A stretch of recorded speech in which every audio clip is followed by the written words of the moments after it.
My name's James Hawken, and I'm a piano player.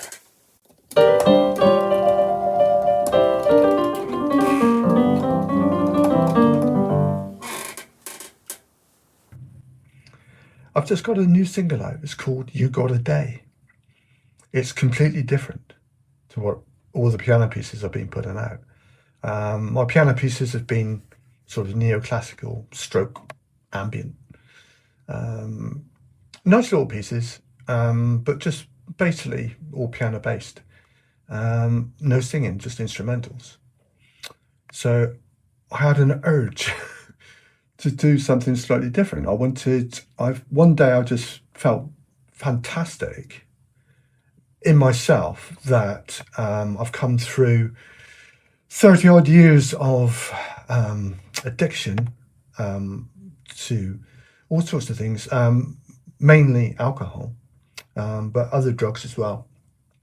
And towards the end of that sort of 30-year period, psychiatric drugs. And I cleansed myself of everything like that would affect my head. And I felt joyous that my mind is now free, totally free, uncaged, unfettered, unchained. And it was in the morning, and it was like, I have a day. I have a day. I'm not dead. I actually have a whole day to enjoy, to do something constructive, artistically, help somebody, support somebody at work. I do that. And it was like, I have given myself a gift that I have this day, and I have a responsibility to me to make the best of it, and to, most of all, enjoy it. You've got a day. Everybody's got a day.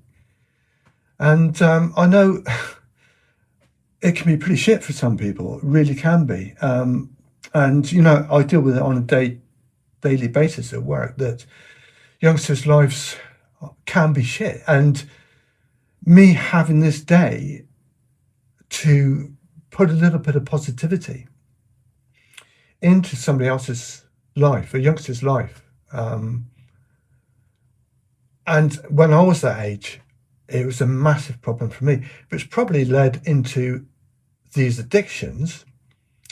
And do you know what? I can see it in these youngsters as well, that some form of chemical crutch might be an answer at the moment for them, a temporary band-aid, if you like. And this will lead, as it led for me, into a long time of addiction. Okay, I was functioning, if you like, in what we call our society, holding down responsible jobs, holding down a relationship. Now, I have to say that my relationship with the female Sarah is more down to her than me. She has persevered with me through all the trials and tribulations and all the difficulties that I've presented to her. I still don't understand why she has. She must see some goodness in me, which gives me the faith to think also that it may be worth me living, if you like, and living with that. And this is like a trial now, also because I've changed again. You know, multifaceted all through my life. I've now changed again with another period of life where I have to come to terms with my brain activity as it is in its raw state. And that means sometimes my filter system, when I'm dealing with people in conversation or in behavior-wise, isn't really there. I need to sort of restructure it a little bit in this unfettered state to be more conducive to getting along with people in a more productive, friendly way, I suppose, especially Sarah, because, I'm afraid she gets it all. She gets the raw me. When I'm out and around, obviously I put this mask on, and my filter system is in place a little bit. And I don't present as I do at home. And it's quite difficult at home because my behaviour is quite, as I say, it's in its raw state. So this has to be tempered a little bit over a period of time. And I mean, that sort of stage at the moment where I'm learning about myself, going back really to being a child. And of course, that brings back some of the problems that I had when I was a child. So dreams, sleeping is a problem. Nightmares and anxiety dreams are prevalent now. So I'm not getting much sleep, which doesn't also help. But it's a bit of a rebirth. So I'm having to find my way again in a relationship. My most important thing is the relationship with Sarah.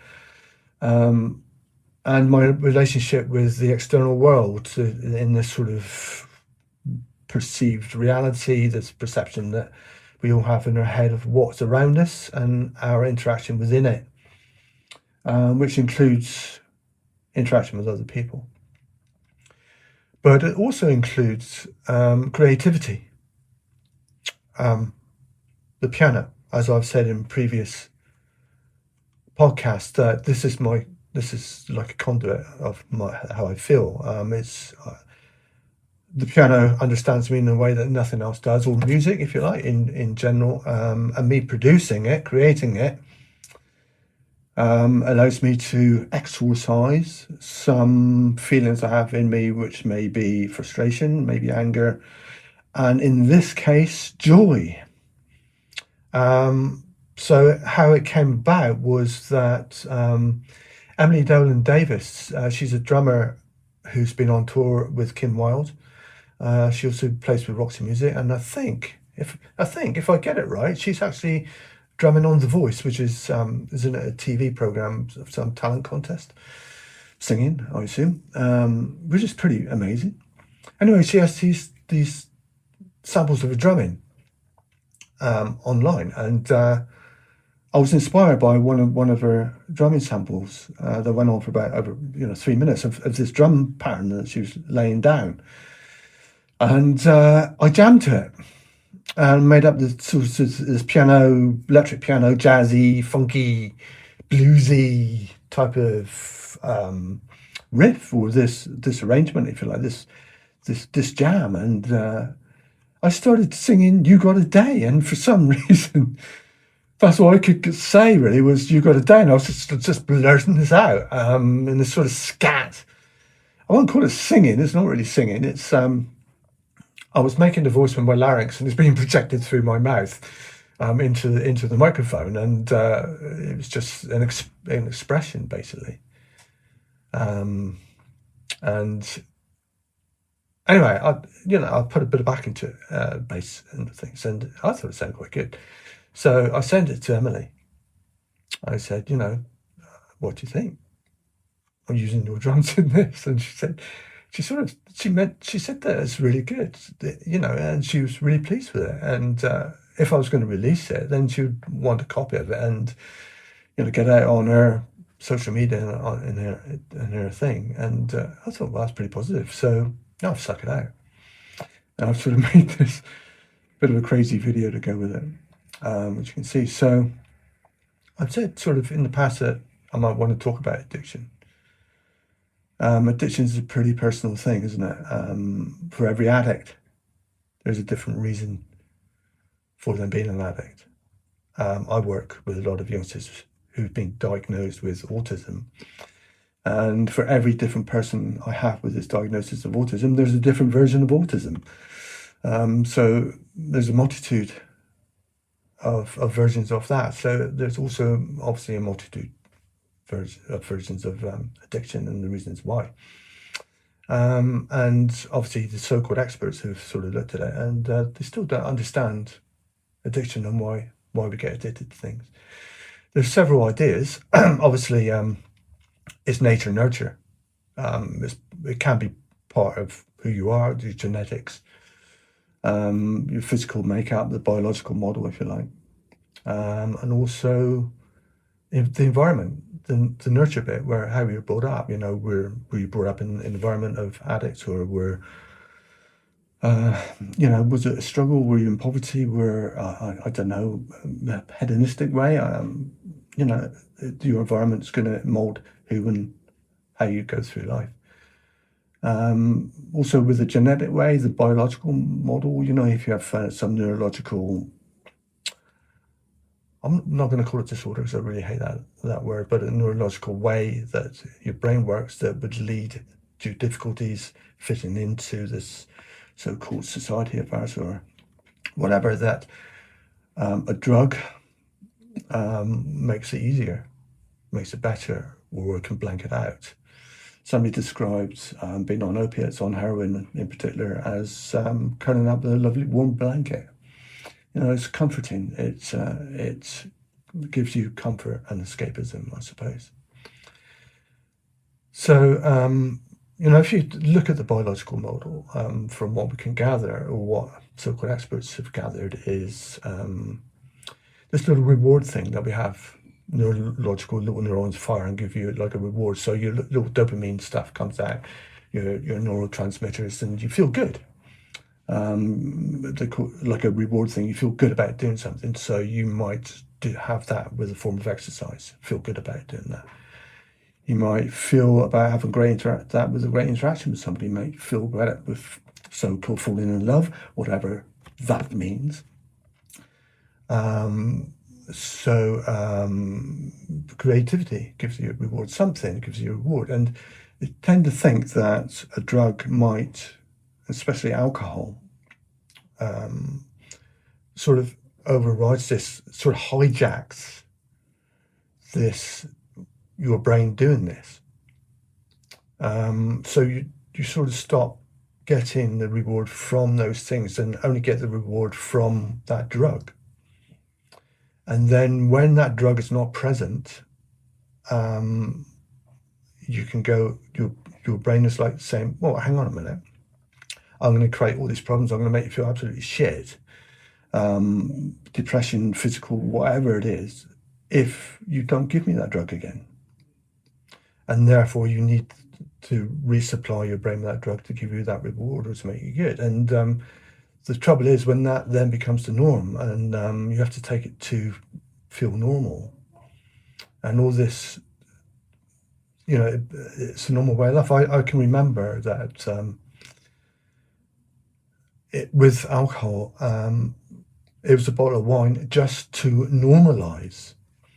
So that's just to get myself back into a mental framework where I could sort of function normally, if you like. I felt normally. So I remember when I did first try alcohol and maybe got a bit drunk, I suppose, it was like all of a sudden my struggles and my difficulties faded away.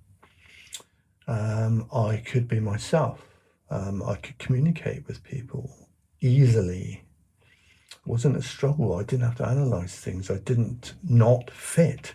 I fitted. And this is what alcohol did to me. I fitted. Going to the pub and stuff.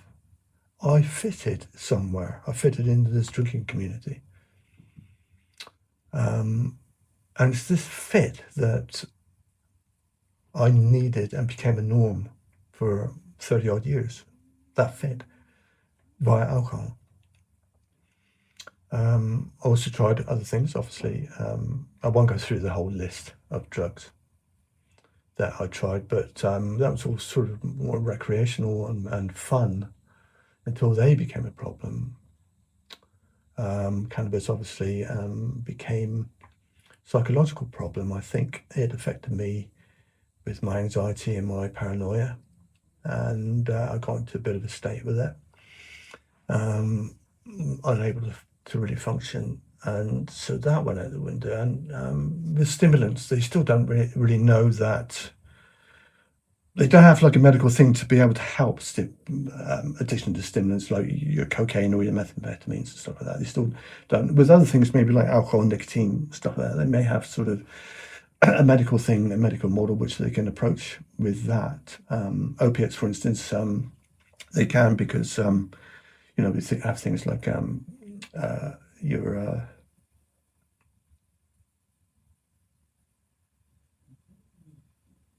methadone and stuff like that to help with the addiction to that and the withdrawal things. Alcohol, they sort of have the same. You can be prescribed medication. I did it all without any of that. Although I did go into so-called rehab about 3 or 4 times, and none of it was successful. I had therapy and stuff for a couple of years, and also CBT, cognitive behavioural therapy, and none of it worked for me. So the only thing that worked was me. I did it. I had to do it myself, and I had to want to do it. Obviously, it's a common theme. Had to want to do it. And at the end of the alcohol years, I suppose, for the last 3 or 4 years, I said I was like a functioning addict all through, but the last 3 or 4 years, definitely not. Couldn't hold down a job. Relationship-wise was very tenuous. I was skiving off work to just go drinking. It was impossible. I couldn't do it. I just was not functioning at all.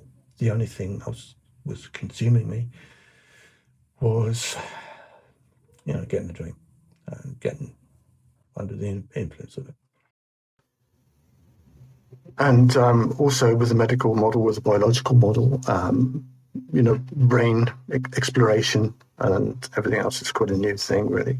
As far as physicalness of the brain and what it does, I mean, for generations, for thousands of years, we've experimented psychologically with the brain, with your ayahuasca and things like that, and little journeys that we can take ourselves on with the shaman and all this sort of business.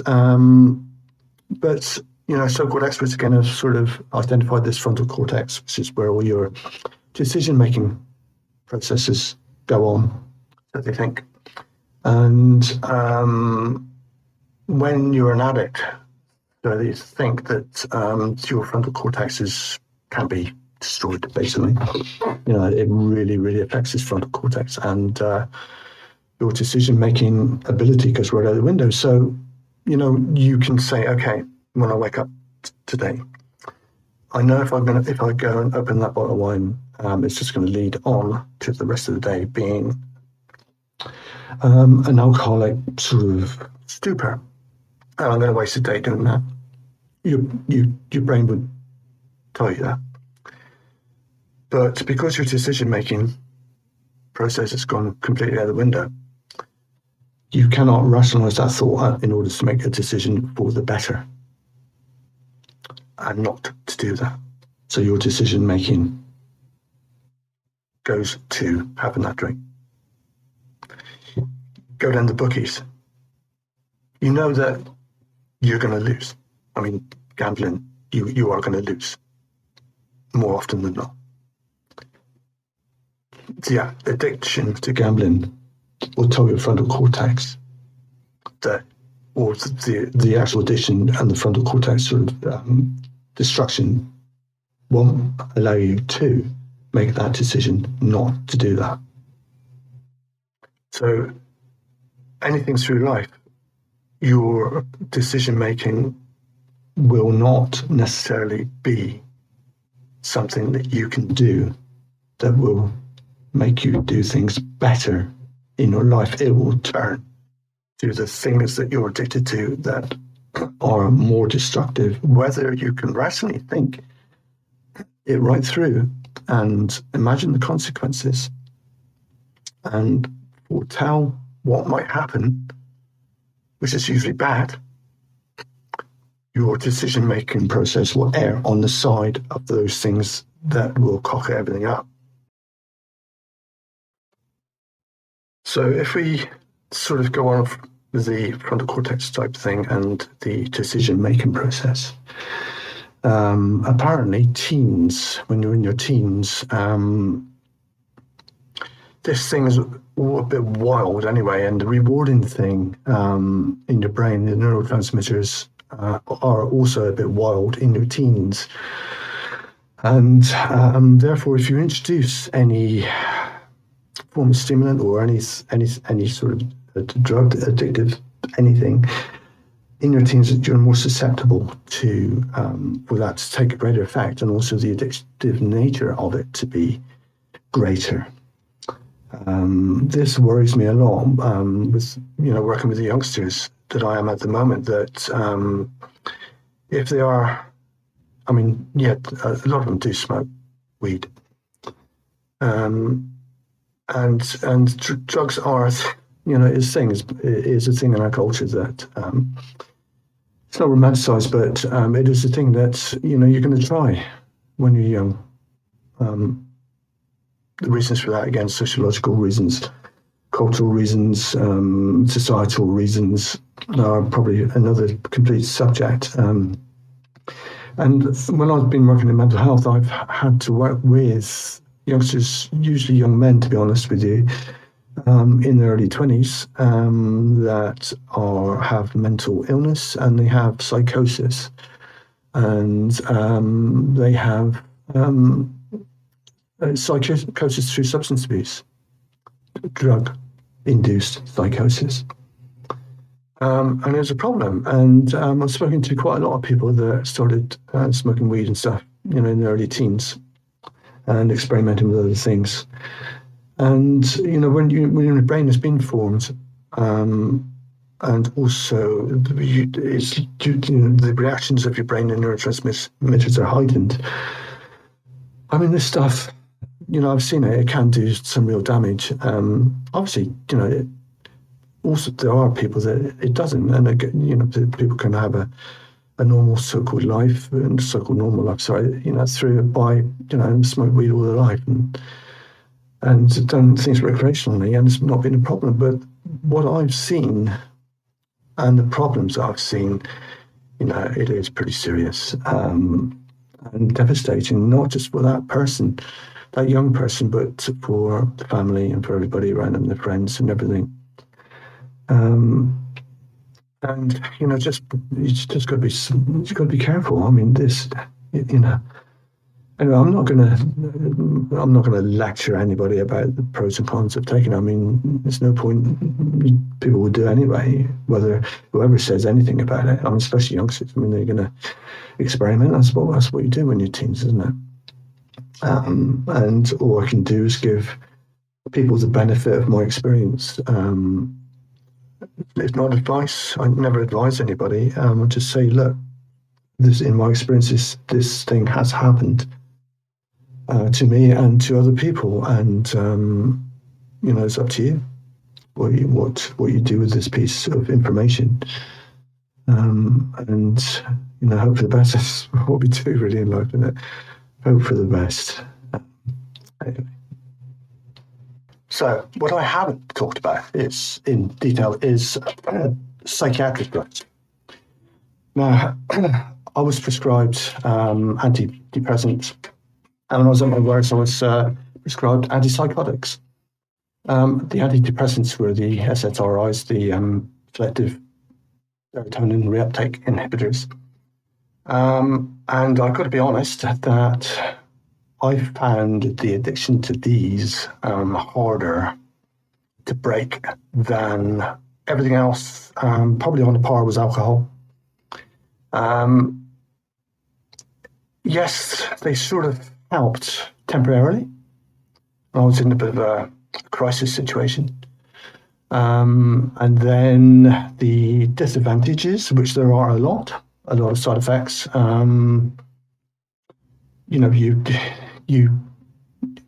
You're suppressed, basically. Your thoughts, your mind, your brain is suppressed. And with that, it's like somebody described it as wading through treacle, which is what life is like a little bit there. But they do have advantages for a short time, which I found. Afterwards, the disadvantages outweighed the advantages by far. And I was on them for a long time. and coming off them was a complete nightmare.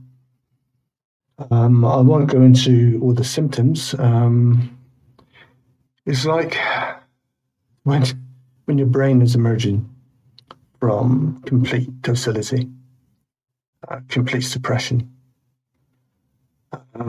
So dreams become very, very vivid, and they are constant. When you're sleeping, very, very vivid, and you wake up and it's as though you've experienced a whole thing. I mean, the feelings and emotions that I experienced, or still do experience with dreams, is real. And when I wake up in the morning, those feelings and emotions are there still, and they are real, and sort of carried on into the day. This all was heightened when I was coming off risperidone, especially the antipsychotic, and also with psychiatric medications, especially like risperidone and things. You gain weight, you put on weight physically, put on weight, and this obviously has a detrimental effect on your self-esteem and well-being mentally. I became fat, and also obviously alcohol intake as well. Combine alcohol and psychiatric drugs, and you balloon basically.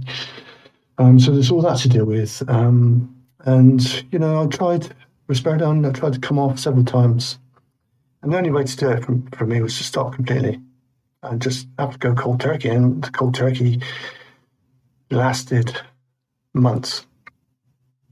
But I think I've sort of come through it now. Antidepressants weren't as bad.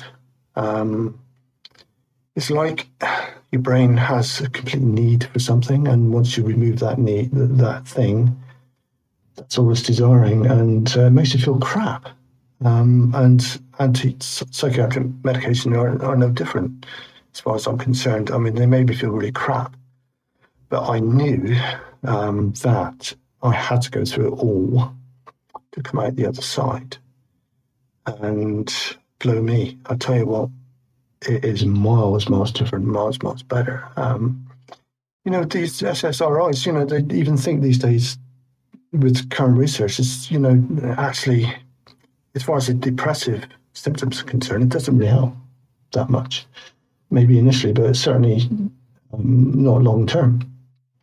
Yeah, people prescribe these things all the time, and prescribe them for long term, and people can't come off of them. Yes, make big pharma, lovely. They're making a lot of money, but it's not doing us any good whatsoever. These psychiatric meds. Yeah, I know.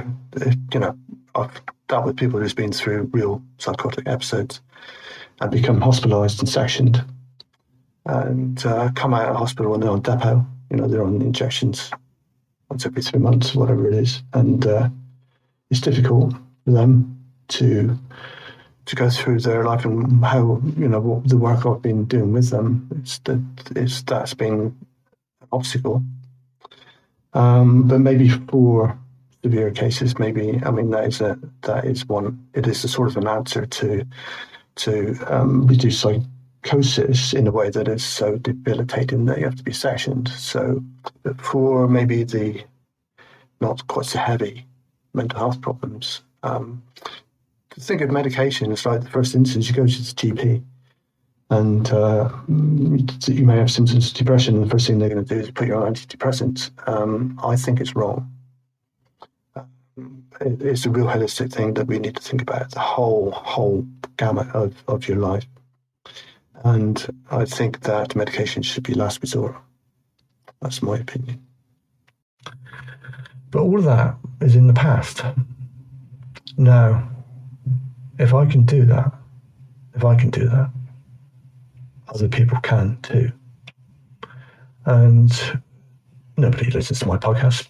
Maybe sometime in the future they might, but if you are struggling, you are listening to this podcast, then the likelihood is that you can do it. I mean, there's loads of people that have done it. There's loads of celebrities that have gone through it. But mostly you have to do it. You are the main factor in this, and you can do it. And that's the message I wanted to convey. Apart from the joyousness of not being addicted to anything, I mean, it really is fantastic. I know it's a cliche. I know everybody says it, an ex-addict will say it. But it really, really is the best thing ever. It reminds me of a story about Iggy Pop, a notorious drug taker. He woke up one morning and he sort of thought, I wonder what it's like not to take drugs. So he didn't, and found it was the most wonderful experience that he had. And therefore decided not to and came off everything. And it really is a fantastic experience. And remember, whatever shit you're in, you got a day. And please, please, please make the most of it.